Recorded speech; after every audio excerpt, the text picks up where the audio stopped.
Senhor presidente, novos colegas, público presente, a todos que nos assistem pela internet também, uma boa semana a todos. Eu venho a essa tribuna me manifestar a respeito do orçamento municipal que vem a esta casa para a sua segunda votação. Depois de quase 2 anos de muitos trabalhos aqui nessa casa legislativa, com intensos debates, intensas conversas, intensos diálogos, uma sucessão de projetos de lei, de requerimentos, de proposituras de autoria, claro, de todos os mandatos parlamentares aqui, e incisivamente, desde o mandato que nos fala em respeito àqueles temas que julgamos fundamentalmente necessários para o desenvolvimento social, para o desenvolvimento econômico, para o benefício, principalmente daqueles que mais precisam aqui de Itanhaém, garantindo uma cidade cada vez mais acessível, cada vez mais justa, mais igualitária e com melhores serviços públicos. Uma das principais demandas que enfrentamos nas ruas no ano de 2012, quando nos propusemos como candidatos a vereadores aqui na cidade, um dos temas recorrentes era o tema da saúde pública. Falta de médicos, unidades básicas em condições precárias, falta de medicamentos, de infraestrutura, de recursos, demoras em exames e atendimentos, dificuldade de internações, enfim, uma sucessão de problemas que vinham se desenvolvendo ao longo da administração anterior e que foi colocada como um desafio importante para essa atual administração que coordena a cidade nesse momento. No orçamento passado, na última votação, fomos apresentados um plano orçamentário que, lamentavelmente, não ampliava ou não priorizava a saúde pública como fator número 1 de investimento público, como necessidade de investimento. E batalhamos e brigamos aqui nesse plenário, nessa tribuna, ao longo de todo o ano, criticando e condenando o fato do orçamento municipal não ter garantido a devida priorização do serviço de saúde naquele texto da lei, que representa a lei, que coloca o recurso público e diz quais são os encaminhamentos que a prefeitura está dando para o dinheiro do povo aqui na cidade. Dentre as tantas demandas que trouxemos aqui nesse plenário, seja na área da saúde, na área da educação, na área da habitação, na área do desenvolvimento social, na área do turismo, nesse orçamento que aqui se apresenta, que viemos agora para a segunda votação,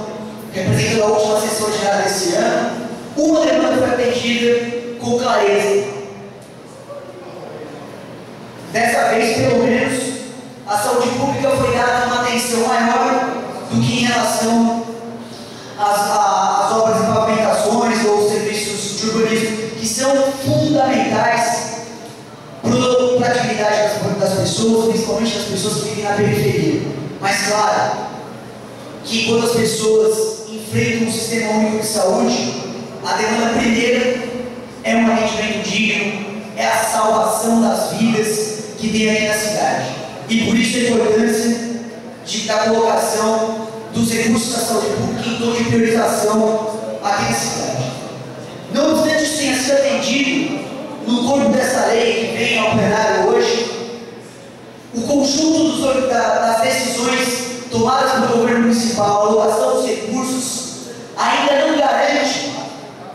boa parte, se não a maioria das questões que viemos debatendo em todas as sessões de Câmara e junto com a sociedade, nas visitas que fazemos aos bairros, nas reuniões com as associações, nas atividades oficiais, extraoficiais, seja com as instituições ou com as pessoas que se organizam ou vêm aos nossos gabinetes, independentemente, fazer suas demandas. Temos um orçamento municipal que ainda não dá com clareza e nenhuma manifestação do governo veio nesse sentido de que vai reabrir o pronto-socorro municipal. Demanda essa que mobilizou quase 10 mil assinaturas no decorrer desse ano, o que representa proporcionalmente quase que 10% do eleitorado da cidade. Um plano orçamentário que aloca 0,2% do orçamento na área da habitação, sendo que na gestão passada fizemos aqui a criação de uma comissão para a regularização fundiária, que foi tristemente esvaziada a partir da aplicação de uma legislação que veio a tentar corresponder à demanda que vinha da sociedade, numa tentativa de cumprir um plano de regularização fundiária, mas que ao longo do ano, e pelos recursos que se coloca hoje na pasta da habitação, não demonstra que terá recursos financeiros suficientes, como a maneira como foi colocado, de cumprir aquilo que a própria lei foi deliberada nessa casa e que concorda com a aplicação da mesma, apesar de não concordar com a maneira como ela tramitou na casa. Antes mesmo de nós termos a oportunidade de emitir o parecer da comissão, não será possível. Como não será possível também garantir uma demanda dos universitários dessa cidade que precisam ir a Santos, a São Vicente, ao Guarujá, à Praia Grande para estudar, e demandam reiteradamente, todos os semestres, uma nova forma de gestão do transporte universitário, com um aporte vigoroso de recursos. Também não garante esse plano orçamentário, acredito eu, um foco na acessibilidade. E aqui digo isso porque não adianta a gente colocar nas secretarias de obras, a secretaria de urbanismo ou os recursos para a urbanização e pavimentação,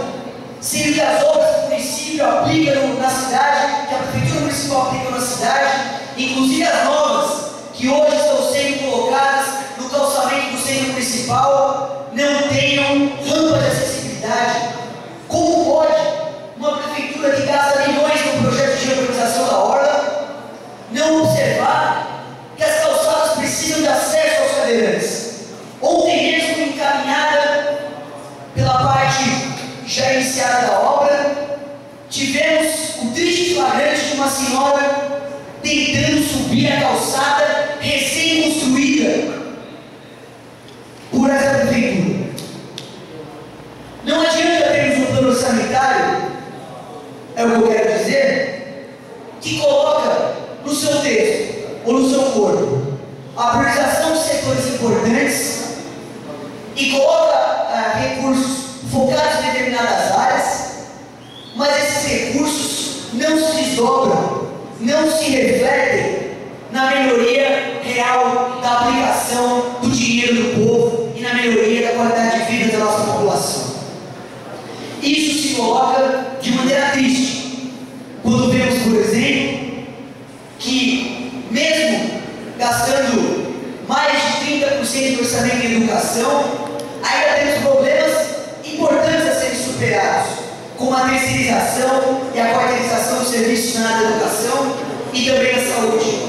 Como diz o próprio Tribunal de Contas do Estado, que condena a quarteirização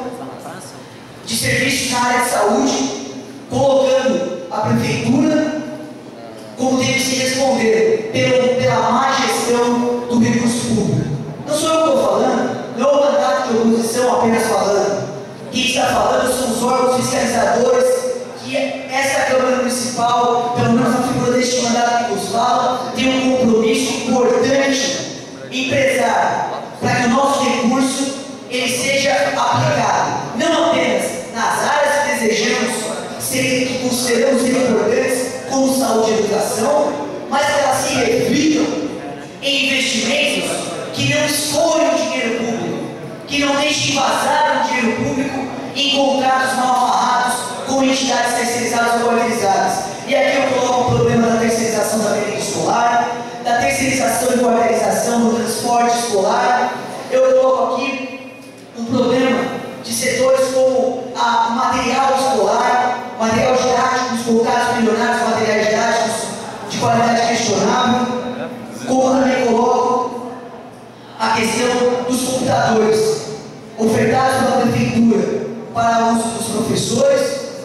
mas que são também contratados de maneira terceirizada por empresas de aluguel e que cedem esses computadores a título de comodato ou não sabemos bem o quê, porque tivemos o nosso requerimento rejeitado, questionando a prefeitura sobre a aplicação desses recursos. Então, pelo conjunto das opções desse município em relação aos mais de 340 milhões de reais que temos para organizar as nossas finanças aqui na cidade e melhorar os serviços públicos, este mandato ao orçamento municipal como uma forma de veto e repúdio à má aplicação do recurso público no município de Ventos.